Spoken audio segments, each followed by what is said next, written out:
संस्कार academy टकरावट YouTube channel में आपका हार्दिक स्वागत है। हम देखेंगे maths class 8 chapter 1 rational number. Rational number क्या होता है दोस्तों? परिमेय संख्या है। ठीक है, तो रेशनल नंबर हम देखेंगे। इससे पहले हमने देखा था नेचुरल संख्याएं, होल नंबर्स, ऐसे सारे नंबर्स हमने देखे थे। अब यहाँ पे हम देखेंगे रेशनल नंबर। रेशनल नंबर यानी कि परिमेय संख्या है, जिसमें हम इंट्रोडक्शन। ठीक है, तो रेशनल नंबर क्या होते हैं? तो सबसे पहले हम यहाँ पे एक चीज देखेंगे, रेशनल नंबर को हम हमेशा P अपॉन Q की फॉर्म में लिखते हैं। ठीक है, समझ में आया? और एग्जांपल हम यहाँ पे इस प्रकार से लिख सकते हैं, यानी कि भिन्न के रूप में लिखा हुआ नंबर हमारा क्या कहलाएगा? Rational number. ठीक है, समझ में आया दोस्तों? भिन्न या बटे या डिवाइड के फॉर्म में लिखा हुआ नंबर हमारा क्या कहलाएगा? Rational number. ठीक है, लेकिन यहां पे एक कंडीशन हमेशा होना चाहिए। ये क्या है? Q। इसको क्या कहेंगे हम? डिनोमिनेटर। ठीक है, इसको क्या कहेंगे हम? नोमिनेटर। इसको क्या कहेंगे? डिनोमिनेटर। ठीक, डिनोमिनेटर इक्वल नॉन इक्वल हर जीरो। यानी कि आपको ये चीज हमेशा ध्यान रखना चाहिए कि जब भी रेशनल नंबर, कोई सा भी रेशनल नंबर होगा, वहां पे Q यानी कि डिनोमिनेटर कभी भी जीरो के बराबर या जीरो नहीं होगा। ठीक है, यहाँ पे कोई सी भी संख्या हो सकती है, लेकिन जीरो कभी नहीं होगा। क्यों नहीं होगा? उसका कारण हम समझते हैं। जब भी हम मान लिया जाए ये वन हमारा क्या है यहाँ पे? P नोमिनेटर, एंड टू हमारा क्या है यहाँ पे? Q यानी कि डिनोमिनेटर। अगर हम इसको इस प्रकार से लिखते हैं कि हम Q को और जीरो लिख देते हैं, डिनोमिनेटर को अगर हम जीरो लिखेंगे तो ये हो जाएगा हमारा 1/0। अब इसका अगर हम सोल्व करेंगे तो आंसर आता है इंफिनिटिव, यानी कि अनंत, जिसका हमें नहीं पता होता है। ठीक है, तो इस प्रकार की संख्या कभी भी रेशनल नंबर नहीं होगा, यानी कि Q कभी भी नॉट इक्वल जीरो, जीरो नहीं होगा। समझ में आया? तो ये चीज आपको हमेशा ध्यान रखना होगी। बाकी संख्या इस प्रकार से हो सकती है, -1/2 हो सकता है, +2/3 हो सकता है, या कुछ भी संख्याएं हो सकती है जो भिन्न के रूप में होगी। उन सारी संख्याओं को हम क्या कहेंगे?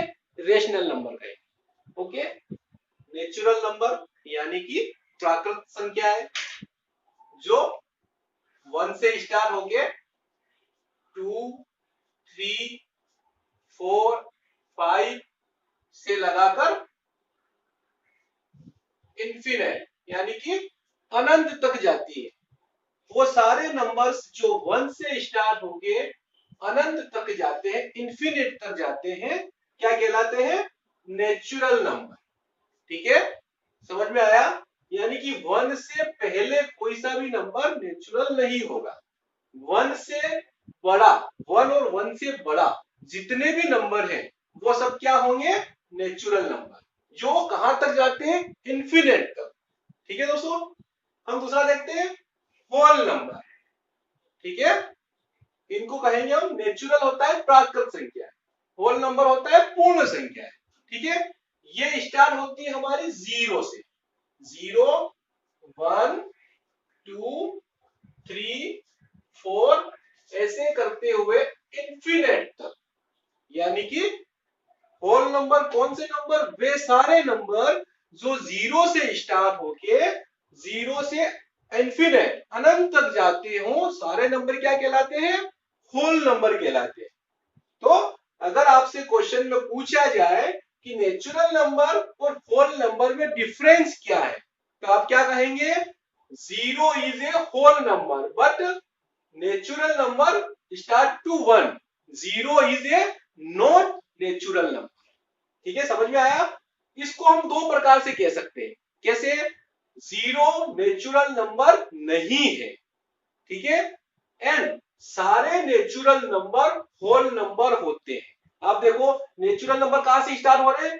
1 से स्टार्ट हो रहे हैं और कहां जा रहे हैं? इंफिनिट तक जा रहे हैं। होल नंबर आप देखो कहां से स्टार्ट हो रहे हैं? 0 से स्टार्ट हो रहे हैं और कहां तक जा रहे हैं? इंफिनिट तक जा रहे हैं। तो हम ये कह सकते हैं कि सारे नेचुरल नंबर होल नंबर होते हैं। समझ में आया? सारे नेचुरल नंबर होल नंबर होते हैं, बट नॉट सारे whole number is not natural, यानी कि सारे होल नंबर नेचुरल नहीं होते। दोनों में डिफरेंस समझ में आ जाएगा? ठीक है। अब हम देखेंगे इंटीजर्स नंबर, ठीक है। इंटीजर्स नंबर क्या होते हैं? ये हमारी एक नंबर लाइन है, इसको हम कहेंगे जीरो, ठीक है। जीरो क्या कहेंगे हम? इंटीजर्स। यहां से हम राइट हैंड साइड पे जब जाएंगे तो हमारा इस प्रकार से नंबर बढ़ते जाएंगे और ये लाइन कहां तक जाएगी? इन्फिनिट तक। जहां तक आप ले जा सकते हैं ये लाइन वहां तक जाएगी, इन्फिनिट तक, ठीक है। हम यहां पे नंबर लाइन पे नंबर शो करेंगे तो कैसे करेंगे? यहां पे 1 2 3 4 5 6 इस प्रकार से हम यहां पे इस नंबर लाइन पे नंबर शो करेंगे। दैट लेफ्ट साइड पे हम क्या करेंगे? इसी प्रकार से नंबर शो करेंगे। ये लाइन भी कहां तक जाएगी?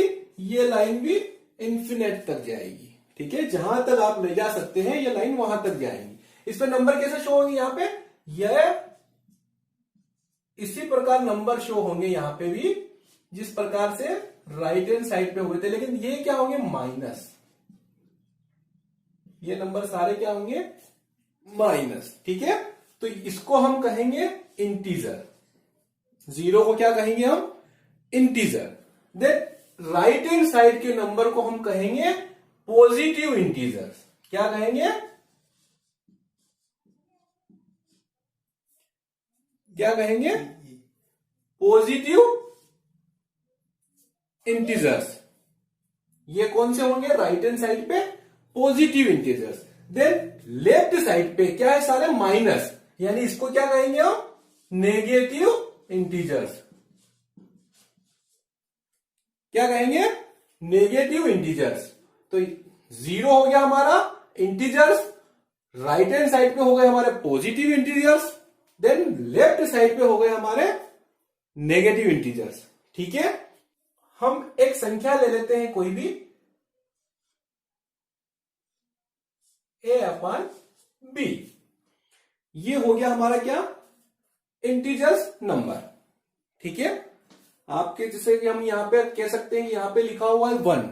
जब 1 के नीचे कोई भी अंक नहीं दिया गया हो तो क्या अपन इसको 1/1 लिख सकते हैं? लिख सकते हैं। इसी प्रकार 2 के नीचे कुछ नहीं दिया गया तो अपन 2/1 लिख सकते हैं, लिख सकते हैं। यानी कि अगर अपन यहां देखें -1, इसके नीचे कुछ नहीं दिया गया तो यहां पे 1 लिख सकते हैं, लिख सकते हैं। 0/1 अगर हम कर देंगे तो क्या होगा? आंसर क्या आएगा? 0, ठीक है ना। तो ऐसे सारे नंबर्स, कौन से नंबर? ये हमारे कौन से नंबर थे? हमने देखे कभी भिन्न वाले कौन से नंबर देखे थे हमने? रेशनल नंबर, ठीक है ना। तो ऐसे सारे नंबर्स इंटीजर्स नंबर कहलाएंगे, ठीक है ना। चाहे वो प्लस में हो चाहे वो माइनस में हो, ठीक है। ऐसे सारे नंबर्स को हम क्या कहेंगे? इंटीजर्स नंबर, ठीक है। प्रॉपर्टीज ऑफ रेशनल नंबर, यानी कि रेशनल नंबर जो हमारे हैं, जिनको हमने अभी बताया आपको, जो P/Q की फॉर्म में होते हैं, उनकी कंडीशन क्या होती है, किस किस कंडीशन में क्या क्या काम आते हैं, हम 4 प्रकार से देखेंगे। फर्स्ट एडिशन, सब्ट्रैक्शन, मल्टीप्लाई और डिवीजन, ठीक है। यानी कि जब दो किसी रेशनल नंबर को हम आपस में जोड़ते हैं तो हमारा आने वाला आंसर क्या होगा, ठीक है। इसी प्रकार हम जब दो रेशनल नंबर को सब्ट्रैक्ट करते हैं, आने वाला आंसर क्या होगा, इसी प्रकार मल्टीप्लाई और डिवीजन, हम चारों प्रॉपर्टीज में इसको अलग अलग एग्जाम्पल के साथ में चेक करेंगे। ठीक है, तो हम सबसे पहले देखते हैं एडिशन, यानी कि दो रेशनल नंबर। हम कोई भी एग्जाम्पल लेते थे, इसका एग्जाम्पल ये होता है, हम इसको फार्मूला के रूप में अगर करते हैं तो ये होगा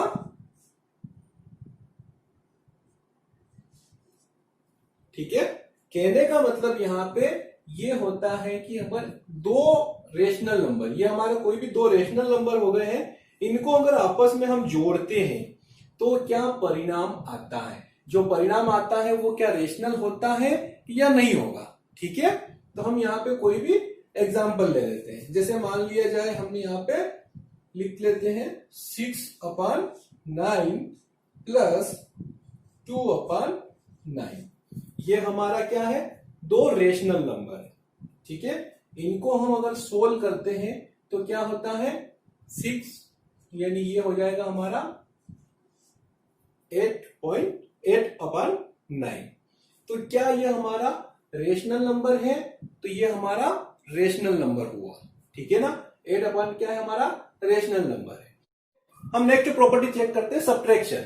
सब्ट्रैक्शन यानी कि A/B माइनस C/D। हम यहां पे सेकंड प्रॉपर्टी चेक करेंगे सब्ट्रैक्शन। ठीक है, यानी कि दो रेशनल नंबर को आपस में सब्ट्रैक्ट करने पर आने वाला आंसर क्या होगा, सब्ट्रैक्ट होगा या नहीं होगा, हम यहाँ पे चेक करेंगे। इस कंडीशन में अगर चेक करते हैं तो कुछ एग्जांपल हम यहाँ पे ले लेते हैं। मान लिया जाए 3/5 माइनस 1/5, ये सोल्व करेंगे तो क्या होगा हमारा 2/5। ठीक है, ये क्या है, एक रेशनल नंबर है। ठीक है, इसका अगर अपन सेकंड एग्जांपल ले, मान लिया जाए 3/5 माइनस 6/5, इसको हम सोल्व करेंगे तो देखिए आंसर आएगा 3/5। ठीक है, तो क्या ये दोनों ही रेशनल नंबर है या नहीं, तो हम ये देखेंगे ये दोनों ही कंडीशन में रेशनल नंबर है। ठीक है, तो हमारा प्रॉपर्टीज क्या हो जाएगी, किसी भी दो रेशनल नंबर को आपस में सब्ट्रैक्ट करने पर आने वाला आंसर भी क्या होगा, रेशनल। तो ये हमारा क्या हो जाएगा, ट्रू। ठीक है, हम देखते हैं हमारी नेक्स्ट प्रॉपर्टीज मल्टीप्लाई। मल्टीप्लाई में क्या होगा, A/B C/D equal, that is answer.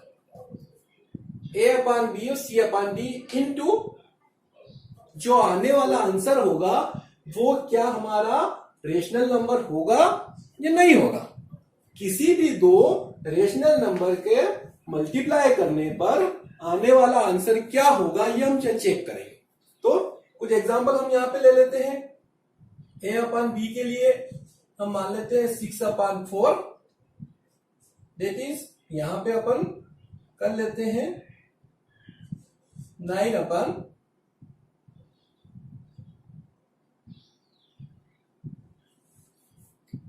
हम A और B के लिए लेते हैं यहाँ पे 6/4 एंड C और D के लिए एग्जांपल ले लेते हैं अपन 2/3।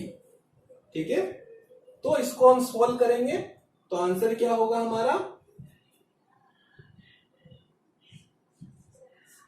12/12।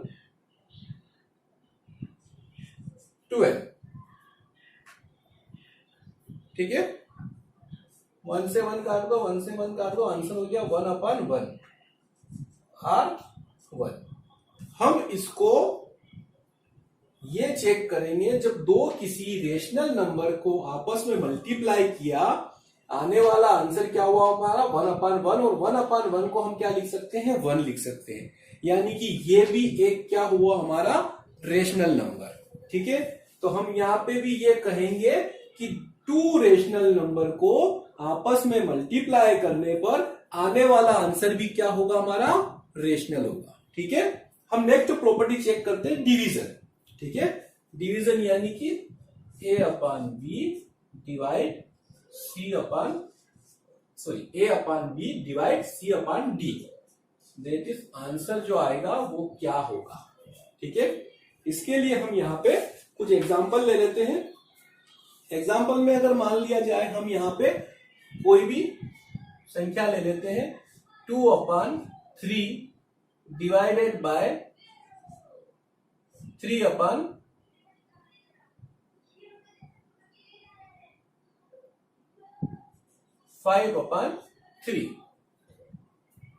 तो हम इसमें क्या करेंगे, हम इसको यहां पे सोल्व करेंगे। तो कैसे करेंगे, डिवाइड की कंडीशन में आपको पता है लास्ट में आपस में क्रॉस गुणा हो जाता है, मल्टीप्लाई हो जाता है। ठीक है ना, तो यहां पे अपन 2 का 3 में करेंगे तो ये हो जाएगा 6, एंड यहां पे अपन 3 का 5 में करेंगे तो ये हो जाएगा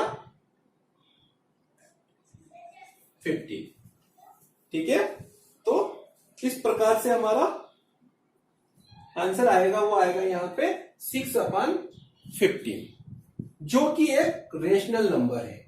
लेकिन यहां पे हम ये देखेंगे कि सेकंड केस में अगर a/b या c/d यानी कि b और d में से अगर कोई संख्या 0 हो जाए तो उसको हम कैसे लिखेंगे, 2/3 डिवाइडेड यहां पे 0 हो जाए, 2/0 या 5/3।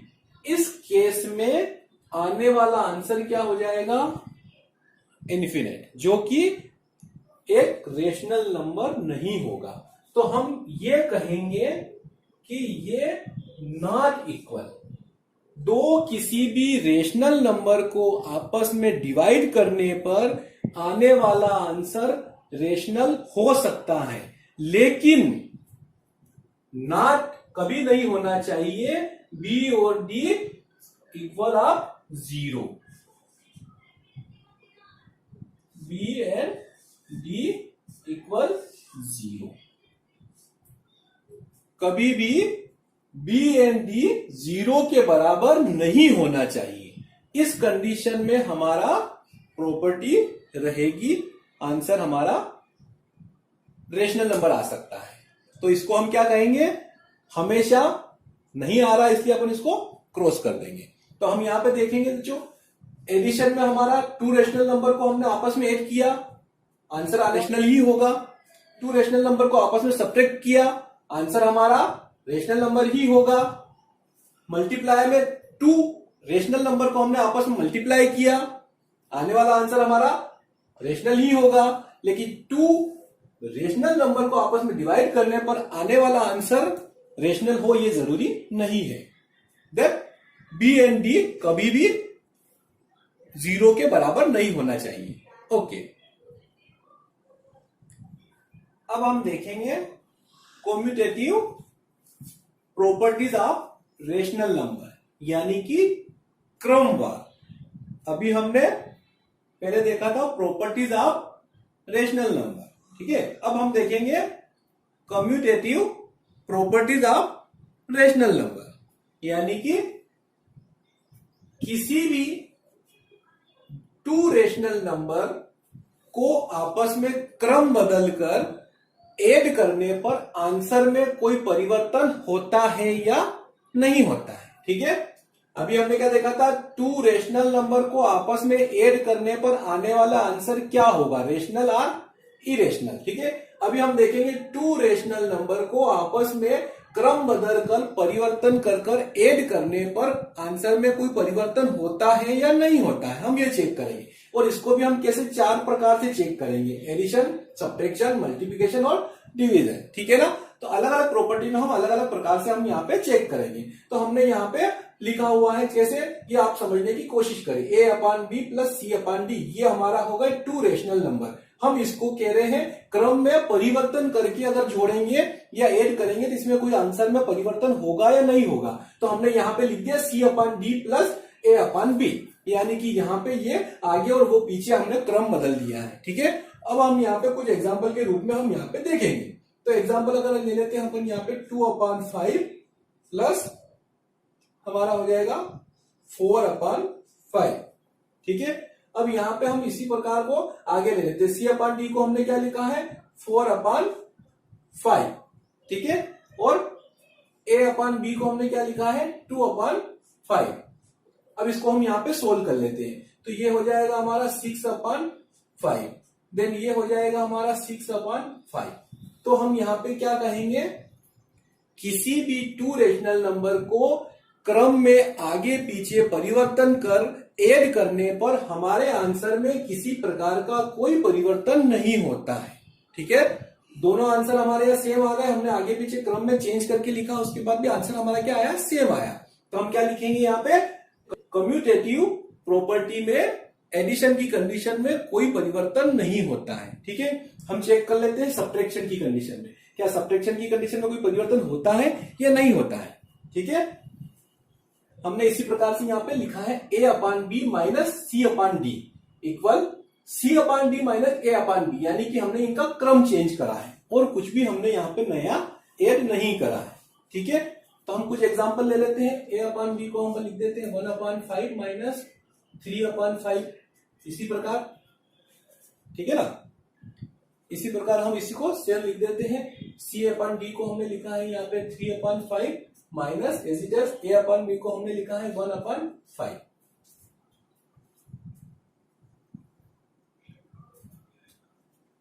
हम इसको सोल्व करते हैं, तो ये हो जाएगा हमारा माइनस 2 अपॉन 5, ये हो जाएगा हमारा 2 अपॉन 5।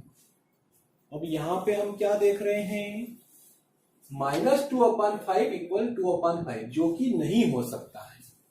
ये यहां पे माइनस का है, ये प्लस का है, ये दोनों आपस में इक्वल नहीं है। तो यहां से हम क्या देख रहे हैं, किसी भी टू रेशनल नंबर को आपस में कम्यूटेटिव यानी कि क्रम बदलकर लिखकर सब्ट्रैक्शन करने में आंसर जो आता है वो सेम नहीं आता है, ठीक है दोस्तों, समझ में आया। तो हम यहां पे इसको नॉट इक्वल करते हैं, ठीक है। हम नेक्स्ट प्रॉपर्टी चेक करते हैं, मल्टीप्लाई। मल्टीप्लाई में हम कहना चाहते हैं a upon B into C upon D equal C upon D into A upon B, ठीक है। तो यहां पे भी हम कुछ एग्जाम्पल लेके समझने की कोशिश करेंगे। तो हम एग्जाम्पल ले लेते हैं 1 upon 4 upon 2 upon into 2 upon 3, ठीक है। इसी प्रकार यहां पे अपन लिख देते हैं सी अपॉन डी को हमने यहाँ पे 2 अपॉन 3 लिया है इंटू 1 अपॉन बी को हमने यहाँ पे 1 अपॉन 4 लिया है। इसको हम सोल्व करेंगे तो ये हो जाएगा हमारा 2 अपॉन 12, इसको अपन सोल्व करेंगे तो ये हो जाएगा हमारा 2 अपॉन 12, 1 से 1 काट दो 6, 1 से 1 काट दो 6, यानी कि ठीक है 1 अपॉन 6 इक्वल 1 अपॉन 6। तो हम यहां पे क्या देख रहे हैं, किसी भी टू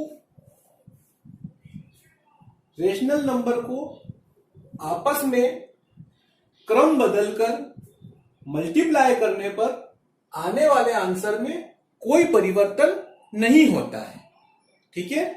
ध्यान रहेगा, एडिशन में परिवर्तन नहीं हुआ, सब्ट्रैक्शन में परिवर्तन हुआ, या मल्टीप्लाई में परिवर्तन नहीं हुआ। अब हम लास्ट प्रॉपर्टी चेक करते हैं, डिवीजन यानी कि डिवाइड, ठीक है। यहां पे भी हम क्या चेक करेंगे, A upon B divide C upon D equal C upon D divide A upon B, यानी कि हमने उनका क्रम चेंज कर दिया है, ठीक है। हम यहां पे भी कुछ एग्जाम्पल के रूप में ही देखते हैं। 6 अपॉन 4 हम एग्जाम्पल ले लेते हैं, 2 अपॉन 3, ठीक है। इसी को हम इक्वल करके सी अपॉन डी की जगह अपन लिख देते हैं 2 अपॉन 3 इक्वल ए अपॉन बी की जगह हम लिख देते हैं सी अपॉन 6 अपॉन 4। हम इसको सोल्व करते हैं, ये हमारा ऐसा हो रहा है 18, ठीक है। तो आप क्या देख रहे हैं, 18 अपॉन 8 इक्वल 8 अपॉन 18, जो कि नॉट इक्वल, ये आपस में बराबर नहीं है। तो हम यहां पे कह सकते हैं टू रेशनल नंबर को आपस में क्रम बदलकर डिवाइड करने पर आने वाला आंसर सेम नहीं होगा। ठीक है, तो हम यहां पे नॉट इक्वल कर देंगे। समझ में आया? तो हमें क्या ध्यान आ जाएगा, कम्यूटेटिव प्रॉपर्टी यानी क्रम बदलकर रेशनल नंबर को हम चेक करने में प्रॉपर्टी में दो प्रकार से हमारा एडिशन एंड मल्टीप्लिकेशन में कोई परिवर्तन नहीं होगा, देन सब्ट्रैक्शन एंड डिवाइड में परिवर्तन होगा। इससे पहले हमने देखा था तीन कंडीशन में कोई परिवर्तन नहीं हुआ था, addition, subtraction and multiplication, and divide की कंडीशन में चेंज हुआ था अगर 0 होता है तो। ठीक है, यहां पे 2 में परिवर्तन नहीं हो रहा है और 2 में परिवर्तन हो रहा है। Okay, associative properties of rational number, यानी कि हम वापस से क्या चेक करेंगे, एसोसिएटिव प्रॉपर्टी यानी कि 3 अंक अगर हमारे पास दिए गए हो, अभी तक हमने क्या चेक करा था 2 अंकों में, अभी अगर हमारे पास 3 अंक दिए गए हो, 3 नंबर अगर कोई से भी दिए गए हो, यानी कि 3 नंबर को आपस में हमें मिलाकर जोड़ ऐड करके सब्ट्रैक्शन करके या मल्टीप्लिकेशन डिवाइड करके अगर चेक करना हो कि रेशनल नंबर का आने वाला आंसर क्या होगा, उस पर क्या डिफेंड करेगा, तो इसको हम कहेंगे एसोसिएटिव प्रॉपर्टी। ठीक है, तो हम कुछ एग्जांपल के रूप में वापस से 4 कंडीशन में हम यहां पे देखेंगे, वही addition, subtraction, multiplication and division. ठीक है, तो फर्स्ट प्रॉपर्टी देखते हैं एडिशन प्रॉपर्टी। ठीक है, तो हमारा यहां पे लिखा हुआ है a अपॉन बी, ये हमने 3 रेशनल नंबर ले लिए हैं कोई से भी। ठीक है, a upon B plus C upon D plus E upon F equal a upon B plus C upon D plus E upon F. यानी कि यहां पे कहना चाहिए कि पहले हम दोनों को सोल्व कर रहे हैं और फिर बाद में इन दोनों को सोल्व कर रहे हैं। ठीक है, इस कंडीशन में हमारे आंसर में कोई परिवर्तन होता है या नहीं होता है, ये हमें चेक करना है। ठीक है, तो हम यहाँ पे कुछ एग्जांपल ले लेते हैं। मान लिया जाए 2 upon 3 plus 4 upon 3 plus 5 upon 3, 2 upon 3 plus 4 upon 3 plus 5 upon 3। यहां पे पहले इन दोनों को सोल्व कर रहे हैं हम, यहां पे पहले इन दोनों को सोल्व कर लेते हैं। अब देखते हैं आंसर में क्या आते हैं। तो इसको हम ऐसा एज इट इज ऐसे लिख देते हैं, इन दोनों को हम सोल्व कर लेते हैं अभी फिलहाल। ये हो जाएगा 9 अपॉन 3, ये हो जाएगा 11/3। ठीक है, हम यहां पे इसको सोल्व कर लेते हैं, 6 अपॉन 3 प्लस 5 अपॉन 3, ये भी हो गया हमारा 11/3। यहाँ पे देखो 11/3, 11/3, यानी कि हम ये कह सकते हैं एसोसिएटिव प्रॉपर्टीज में एडिशन की कंडीशन में क्रम चेंज करके या आगे पीछे किसी भी प्रकार से लिखने पर एडिशन की कंडीशन में आंसर में कोई परिवर्तन नहीं होता है। ठीक है, ये हमारा हो जाएगा ट्रू। हम नेक्स्ट देखते हैं सब्ट्रैक्शन। सब्ट्रैक्शन में वही हम मान लो एग्जांपल ले लेते हैं, 2 upon 3 minus 4 upon 3 minus 5 upon 3 equal 2 upon 3 minus 4 upon 3 minus 5 upon 3। पहले हम दोनों को सोल्व कर लेते हैं, यहाँ पे इन दोनों को सोल्व करके देख लेते हैं। ठीक है, यहाँ पे एज इट इज हम लिख देते हैं 2 अपॉन 3, इन दोनों को अपन सोल्व करेंगे तो माइनस प्लस माइनस हो जाएगा, 5 में से 4 जाएगा तो 1 अपॉन 3, ये बचेगा हमारे पास माइनस का, क्योंकि माइनस यहाँ पे बड़ी संख्या है। ठीक है, फिर अपन यहाँ पे ये इक्वल, यहाँ पे इसको सोल्व करते हैं, 2 अपॉन 3 माइनस माइनस हो गया हमारा प्लस 1 अपॉन 3, ये हो जाएगा हमारा 3 अपॉन 3। ठीक है, इसको हम काट के 1 भी लिख सकते हैं। ठीक है, हम यहाँ पे इसको चेक कर लेते हैं, 2 अपॉन 3 4 अपॉन 3, ये हो जाएगा हमारा माइनस का 2 अपॉन 3, प्लस माइनस माइनस की बड़ी संख्या है, एंड माइनस 5 अपॉन 3, ये हो जाएगा माइनस माइनस, रहेगा साइन माइनस का, लेकिन आपस में जुड़ जाएंगे, 5 2 7 अपॉन 3। ठीक है, अब आप यहाँ पे देख सकते हैं हमारा आंसर चेंज हो गया है। ठीक है, यहाँ पे 3 अपॉन 3, यहाँ पे 7 अपॉन 3 हो गया है, जो कि नॉट इक्वल। अब हम यहाँ पे ये कह सकते हैं किसी भी टू रेशनल नंबर को एसोसिएटिव प्रॉपर्टी में सब्ट्रैक्ट करने पर आंसर सेम नहीं आता है। ठीक है, तो हम यहां पे ये नॉट इक्वल कर देते हैं। हम इसकी टू प्रॉपर्टीज और देख लेते हैं, मल्टीप्लिकेशन एंड डिवीजन। ओके, अब हम नेक्स्ट प्रॉपर्टी मल्टीप्लायर देख लेते हैं। इसमें भी हमारा वही कहना है, यानी कि three rational number associative property में मल्टीप्लाई करने पर आपस में आने वाला आंसर में कोई परिवर्तन होता है या नहीं। ठीक है, तो हम यहां पे कुछ एग्जांपल के रूप में देख लेते हैं। ठीक है, तो एग्जांपल ले लेते हैं हम 1/3, 2/3, देन 4/3। इन दोनों को पहले सोल्व कर लेते हैं, फिर इन दोनों को सोल्व कर लेंगे। ठीक है, यहां पे 1/3, यहां पे 8/9, ये हो जाएगा हमारा 2/9, 4/3, इसको हम करेंगे 8/27, 8/27, यानी कि हम यहां पे ये कह सकते हैं एसोसिएटिव प्रॉपर्टी में किसी भी रेशनल नंबर को मल्टीप्लाई करने पर आंसर में कोई परिवर्तन नहीं होगा। ये हो गया हमारा ट्रू। ठीक है, नेक्स्ट प्रॉपर्टी हमारी देख लेते हैं डिवीजन।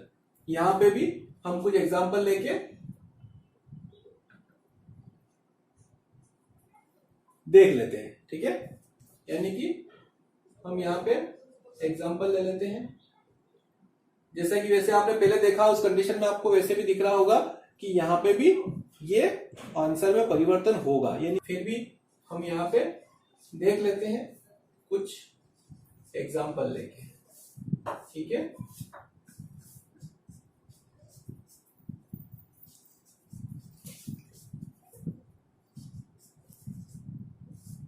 यहां पहले इन दोनों को सोल्व कर लेंगे, फिर वहां पे उन दोनों को सोल्व कर लेंगे, फिर अपन ये देखते हैं आपस में 1/3, ये हो जाएगा अपना 6/12, ये इक्वल, ये हो गया हमारा 3/6/4/3।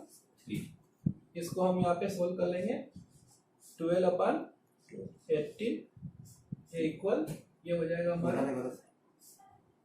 6×4=24।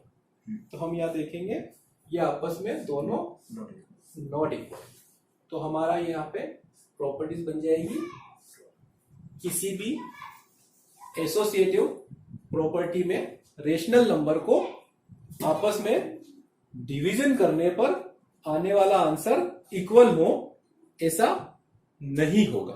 ठीक है, तो यहां पे भी हमारी चार प्रॉपर्टीज हमने देखी है। एडिशन एंड मल्टीप्लिकेशन में परिवर्तन नहीं होगा, देन सब्ट्रैक्शन एंड डिवीजन में परिवर्तन होगा। ओके, नाउ अब हम देखेंगे distribution properties of rational number. Distribution यानी कि वितरक प्रणाली। रेशनल नंबर को हम डिस्ट्रीब्यूशन यानी कि अलग अलग प्रकार से बांटेंगे।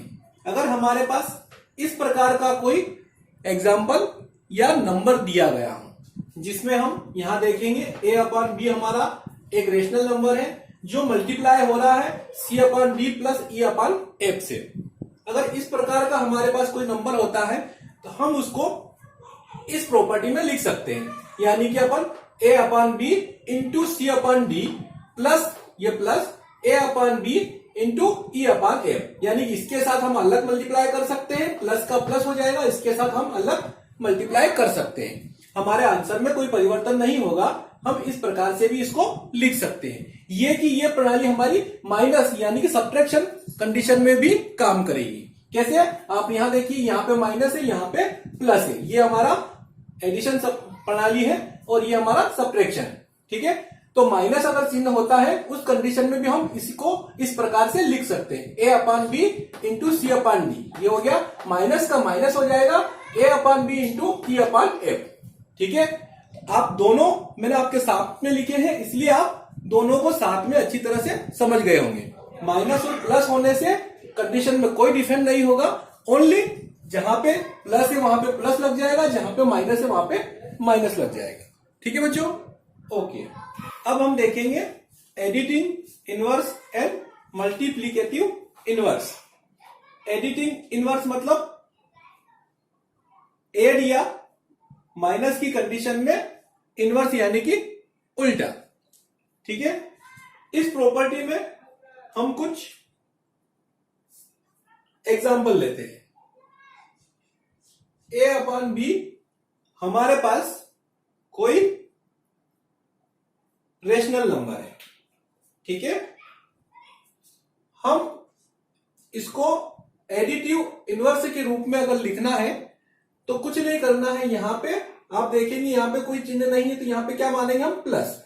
तो इसको हम केवल और केवल माइनस लगा के ए अपॉन बी लिख सकते हैं। ये क्या कहलाएगी, एडिटिव इनवर्स। अगर आपको क्वेश्चन में दिया जाए 6/5 को एडिटिव इनवर्स के रूप में लिखें, तो आप उसको केवल और केवल इस प्रकार से लिख दें, यह आपका आंसर हो जाएगा। ठीक है, यानी कि केवल और आपको चिन्ह बदलना है, सिंबल बदलना है। ठीक है, समझ में आएगा। प्लस का माइनस, देख यहां पे अगर माइनस होगा तो वहां पे क्या हो जाएगा, प्लस। ये भी आप ध्यान रखिए, यानी कि माइनस ए अपॉन बी को अगर हमें एडिटिव इनवर्स के रूप में लिखना है तो ये हो जाएगा हमारा प्लस का ए अपॉन बी।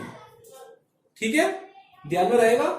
इसी प्रकार मल्टीप्लीकेटिव इनवर्स, यानी कि हमारे पास एक रेशनल नंबर है जिसको हमें मल्टीप्लीकेटिव इनवर्स के रूप में अगर लिखना है तो यह बन जाएगा हमारा बी अपॉन ए। ध्यान रहेगा, अगर यहां पे किसी प्रकार का कोई सिंबल है, प्लस है तो प्लस ही रहेगा, प्लस है तो प्लस ही रहेगा। अगर हम यहां पे दूसरा केस देख लेते हैं, ये हमारा ए अपॉन बी है, इसको अगर हमें मल्टीप्लीकेटिव इनवर्स के रूप में लिखना है तो हम इसको यहां पे माइनस का बी अपॉन ए, यानी माइनस से माइनस ही रहेगा, कोई परिवर्तन नहीं होगा। इस रूप में हम उसको लिखेंगे। ठीक है, ध्यान में आ जाएगा। केवल आपको यहां पे उल्टा करना है और यहां पे आपको सिंबल बदलना है। प्लस का माइनस हो जाएगा, माइनस का प्लस हो जाएगा।